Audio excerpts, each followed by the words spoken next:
Media మిత్రులందరికీ నమస్కారం. మరి ఈరోజు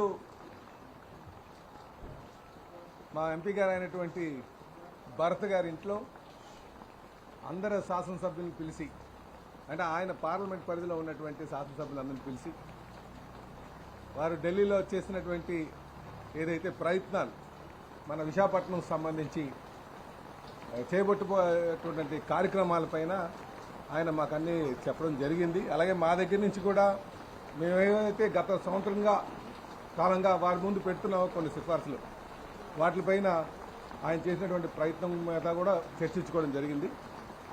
వీటితో పాటు ముఖ్యంగా ఈరోజు మా పార్టీ సంస్థాగత నిర్మాణం కూడా, అంటే ఇక్కడ మా కూటమి మిత్రులు ఉన్నప్పటికీ కూడా తెలుగుదేశం పార్టీ సంస్థాగత నిర్మాణంలో భాగంగా ఈరోజు విశాఖపట్నం సంబంధించి పార్లమెంట్ ప్రెసిడెంట్ ఎన్నుకునే ప్రక్రియ కూడా పార్టీ ఆఫీస్లో సాగుతుందండి. సో ఇక్కడ ముందుగా చర్చించుకొని మాట్లాడుకొని ఆ తర్వాత మరి మా విశాఖపట్నం జోనల్ ఆఫీస్కి వెళ్ళి అక్కడ మీటింగ్ కండక్ట్ చేసేటువంటి స్థితి కూడా ఉందని చెప్పి తెలియజేస్తున్నాం.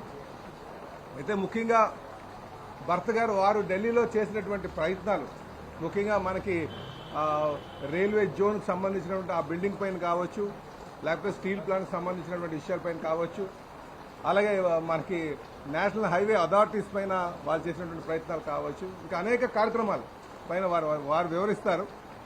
అయితే ముఖ్యంగా మరి నా ప్రాంతానికి సంబంధించి స్టీల్ ప్లాంట్ ఉంది కనుక స్టీల్ ప్లాంట్కి మరొక మారు మీ అందరి ద్వారా ప్రజానికానికి తెలియజేస్తున్నాం. కూటమి ప్రభుత్వం ఉన్నంత వరకు కూడా ఆ ప్లాంట్ ప్రైవేటైజ్ కాదు. ఇది మళ్ళీ ఇంకోసారి మేము అష్యూరెన్స్ ఇస్తున్నాం. అందులో భాగంగానే ముఖ్యమంత్రి గారి యొక్క ప్రయత్నం, అలాగే పవన్ కళ్యాణ్ గారు ఒక ప్రయత్నం, రాష్ట్ర బీజేపీ నాయకత్వం ఒక సహకారం, వీళ్ళందరి సహకారంతోనే సుమారు ఈరోజు 14,040 కోట్లు మనం పెట్టుకోవడం జరిగింది. అయితే కొంతమంది కేంద్ర మంత్రి అలా చెప్పారు, కేంద్రంలో ఉన్నటువంటి ఎవరో ఇది ప్రైవేటైజ్ అయిపోతుందని అన్నారని, లేకపోతే కొన్ని ప్రైవేట్ ఏజెన్సీస్కి ఇచ్చేస్తున్నారని చాలా అపోహలు క్రియేట్ చేస్తున్నారు. దీనికి వాస్తవం ఏంటంటే ఈ ప్రైవేటైజేషన్ అన్నది పాలసీ, అది 89-91 నుంచి ఉన్నటువంటి పాలసీ. మన గ్లోబలైజేషన్ లిబరలైజేషన్కి వెళ్ళేటప్పుడే ఆ పాలసీ ఉంది. అయితే అందులో లాస్ మేకింగ్ యూనిట్లు ఏమైనా ఉంటే దాన్ని ప్రైవేటైజ్ చేయడం అనేది ఆ ప్రక్రియ ఎప్పటి నుంచో కొనసాగుతుంది. కానీ రాష్ట్ర ప్రభుత్వాల యొక్క ప్రయత్నంతో అవి ప్రైవేటైజ్ కాకుండా ఉన్నాయి. ఉదాహరణకి ఏంటంటే మనకి సేలం స్టీల్ తీసుకున్నాం, తమిళనాడులో ఉన్నటువంటి సేలం స్టీల్ అది లాస్లో ఉన్నప్పటికీ కూడా అక్కడ ఉన్నటువంటి రాష్ట్ర ప్రభుత్వం గట్టి పట్టుకొని దాన్ని ఆపగలిగింది. అదేవిధంగా ఈరోజు ఈ ఆంధ్రప్రదేశ్లో ఉన్నటువంటి కూటమి నాయకత్వం కావచ్చు, దాన్ని ఎట్టి పరిస్థితిలో కూడా పబ్లిక్ సెక్టార్లోనే కొనసాగించాలి. అందుకనే అందులో భాగంగానే కేంద్రం నుంచి 11,440 కోట్లు తేవడం జరిగింది. రాష్ట్ర ప్రభుత్వం నుంచి 2,600 కోట్లు ఆ ఎష్యూరెన్స్ ఇవ్వడం జరిగింది. సంవత్సరం పాటు పవర్ బిల్ కావచ్చు, వాటర్ కావచ్చు, ఏదైతే రాష్ట్రానికి కట్టాల్సి ఉందో ఆ అమౌంట్ అంతా కూడా 2 years వరకు కూడా అడిగేటువంటి పరిస్థితి లేకుండా ఆ వెసులుబాటు కల్పించడం జరిగింది. అలాగే ఈ మధ్యన ఏదో 32 ఏజెన్సీలు టీఎంసీలు ఇచ్చారని చెప్పి, టీఎంసీలు అంటే అది టోటల్ మెయింటెనెన్స్ కాంట్రాక్ట్ ఇచ్చారని. అసలు చెప్పాలంటే సుమారు 1000 ఏజెన్సీ, నాకు తెలిసి 700 నుంచి 1000 కాంట్రాక్టర్స్ ఆల్రెడీ ఉన్నారు. అందులో ఆ కాంట్రాక్టర్స్ కిందే 15,000 మంది కాంట్రాక్ట్ కార్మికులు ఉన్నారు. అయితే ఆ 1000 మందిని కంట్రోల్ చేస్తున్నారో లేదో అన్నది ఆ మేనేజ్మెంట్ డీటెయిల్స్ మేము వెళ్ళాం. కానీ ఇప్పుడున్నటువంటి ఎండీ గారు అయితే మాత్రం ఆ ఏజెన్సీలని ఒక 32 ఏజెన్సీ కింద డివైడ్ చేశారు అన్నది మాకున్నటువంటి సమాచారం.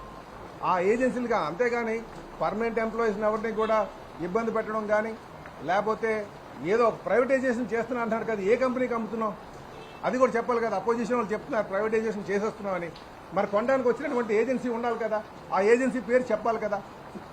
కానీ ఇవన్నీ కూడా కొంతమంది ఏంటంటే ఆ ప్రైవేటైజేషన్ అనే నినాదంతో బతకడానికి ప్రయత్నం చేస్తున్నారు.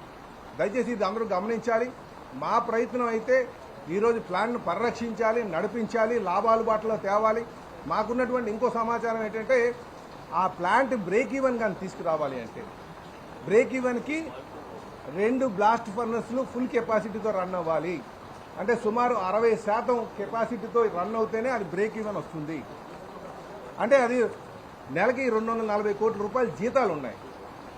సో బ్రేక్ ఈవెన్ పాయింట్, అందుకే మనం అడగాల్సింది ఎవరినైనా సరే ఆ ప్లాంట్ లాభాల్లోకి రావాలంటే ఎంత కెపాసిటీ మీద రన్ అవ్వాలి, గత 5 సంవత్సరాలుగా ఏ కెపాసిటీ మీద రన్ అయ్యింది, అసలు 3 బ్లాస్ట్ ఫర్నెస్లో స్టార్ట్ అవుతే ఎంత ప్రాఫిట్ వస్తుంది అన్న దాని మీద మనం ఆలోచన చేయాల్సినటువంటి అవసరం ఉంది. అనవసరంగా మనం మేనేజ్మెంట్ దాంట్లో వెళ్తే ఇది లేనిపోయినటువంటి కాంప్లికేషన్స్ వస్తుందేమో నాకు ఆలోచన ఉంది. అయితే మాకు ఉన్నటువంటి ఆబ్లిగేషన్, ముఖ్యంగా నిర్వాసితులు ఉన్నారు, అందులో 8,000 మంది నిర్వాసితులు ఉన్నారు.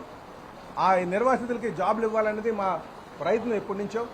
ఇందులో ఈరోజు మాకు దురదృష్టకరమైనటువంటి విషయం ఏంటంటే సుమారు 300 మంది దాకా కూడా నిర్వాసితులు తీశారు. దాన్ని మళ్ళీ రీఇన్స్టేట్ చేసుకోవాలి, వాళ్ళకి పర్మనెంట్ ఉద్యోగం ఇచ్చే వరకు కూడా మెయింటెనెన్స్లో వాళ్ళకి 300 ఉద్యోగాలు ఇవ్వాలని చెప్పేసి ఈ సందర్భంగా తెలియజేస్తున్నాను. అలాగే అందులో ఉన్నటువంటి క్యాంటీన్ కోసం సంబంధించి ఒక విషయం కూడా, అందులో ఉన్నటువంటి ఎంప్లాయీస్ మాత్రమే ఎవరో కంప్లైంట్ పెడితేనే తీశారు, ప్రైవేట్ క్యాంటీన్స్ అవన్నీ. అయితే వాటిలో ఎప్పుడు కూడా రాజకీయ నాయకులుగా మేము ఎప్పుడు కూడా plant day to day activities ఎప్పుడు ఇన్వాల్వ్ అవ్వలేదు. కానీ మాకు తెలిసినటువంటి విషయం, దాని ఏ కెపాసిటీ మీద రన్ అవుతే లాభాల్లో ఉంటుంది అన్న దాని మీద ఆలోచన చేస్తున్నాం. ఎఫిషియెంట్గా రన్ చేస్తే ఇంకా లాభాల్లో రావడానికి ఉంటుంది, ఫుల్ కెపాసిటీ మీద రన్ చేస్తే పూర్తి లాభాలకు వచ్చేటటువంటి పరిస్థితి ఉంటుంది అనేది మాకు తెలిసినటువంటి విషయం. దీనికి ప్లాన్ను పరిరక్షించే విషయంలో మళ్ళీ ఒకసారి మేము రీఅష్యూర్ చేస్తున్నాం, కూటమి ప్రభుత్వం ఉన్నంత వరకు కూడా అది ప్రైవేటైజ్ కాదు అని చెప్పేసి ఇంకోసారి మేము తెలియజేస్తున్నాం అండి. నమస్కారం.